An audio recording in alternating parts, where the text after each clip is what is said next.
Pengembara yang Lapar, karya Alexa Aurora Cervia. Disebutkan dalam cerita ini, ada 3 pemuda yang sedang mengembara. Ada Kendi, Buyung, dan Awang.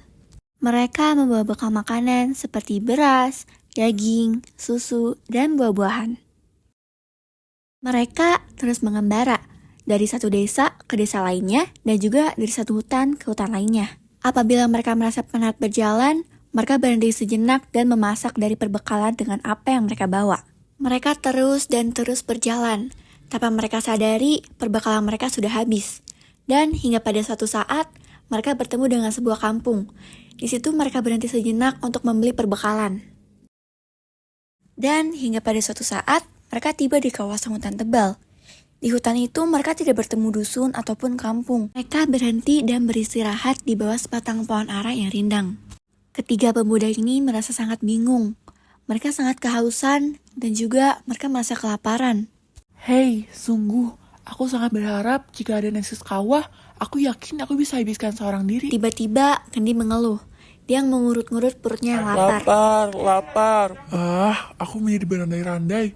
Jika ada yang panggang 10 ekor pun, aku bisa habiskan seorang diri tuh. Ucap keluhan Buyung. Hei kalian, tidak boleh berlaku tamak dan membuat seperti itu. Aku pun juga kelaparan. Bagiku, nasi sepinggan pun sudah cukup untuk mengatasi kelaparanku ini. Yakin, Awang? Dengan nasi sepinggan? Mana bisa kenyang? Perut kita sangat lapar, Awang. Buyung mengangguk tak bersetuju dengan pendapat Kendi. Dari kejauhan, ternyata perbualan mereka tadi didengar oleh pohon tua besar itu. Setelah mendengar keluhan ketiga pengembara tersebut, pohon yang merasa kasihan terhadap mereka ini lalu menggugurkan 3 helai daun miliknya. Tanpa mereka sadari, daun itu merupakan daun ajaib yang bisa mengabulkan keinginan. Bruk! Dari kejauhan terdengar bunyi seperti benda jatuh di telinga Kendi, Awang, dan Buyung. Mereka langsung mencari-cari asal suara tersebut di sela-sela semak. Ada nasi kawah. Kendi menjerit keherainan. Dia menghadap sekawah nasi yang masih beruap. Tanpa berpikir panjang, lalu dia menyuap nasi itu dengan lahapnya. Di sana ada ayam panggang 10 ekor. Wah, sedapnya. Teriak Buyung dari arah timur. Tiba-tiba air liurnya menetes.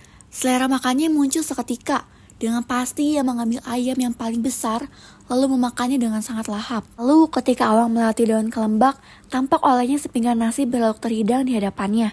Awang tersenyum dan mengucap syukur karena telah mendapat rezeki. Awang memulai makan sesuap demi sesuap dengan sangat tenang. Selepas makan, Awang merasa sangat kenyang.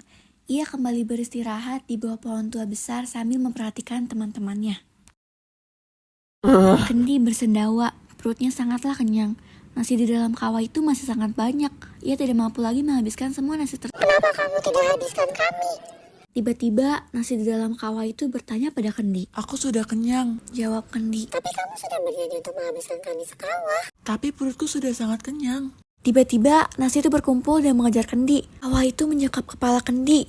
Dan nasi-nasi itu menggerogoti tubuh Kendi. Kendi menjerit meminta tolong. Buyung juga merasakan hal yang sama. Ia pun kekenyangan. Ia hanya dapat menghabiskan seekor ayam saja. 9 ekor ayam lagi tersisa di tempat pemanggang. Kenapa kamu tidak habiskan kami? Tiba-tiba ayam panggang itu berbicara. Aku sudah sangat kenyang. Kata Buyung. Makan seekor lagi saja pun aku sudah muak. Tiba-tiba muncul 9 ekor ayam jantan dari celah-celah semak di tempat itu. Mereka berlari ke arah Buyung. Ayam-ayam itu mematuk dan mengoyak tubuhnya. Buyung melompat-lompat kesakitan sambil meminta tolong. Awang bagaikan bermimpi melihat teman-temannya. Kendi terpekik dan terlolong. Buyung melompat-lompat dan berguling-guling di atas tanah. Awang tidak dapat berbuat apa-apa. Ia seperti terpukau melihat kejadian itu. Akhirnya Kendi dan Buyung mati. Tinggallah Awang seorang diri. Ia meneruskan semua perjalanannya. Sebelum berangkat, Awang mengambil sepinggan nasi yang telah habis. Sebutir pun tidak tersisa di dalam pinggan itu. Pinggan ini akan mengingatkanku supaya aku tidak berlaku sombong dan tamak. Makan itu secukupnya, jangan berlebihan agar tidak mubazir. Kata Awang. Lalu ia pergi meninggalkan tempat tersebut.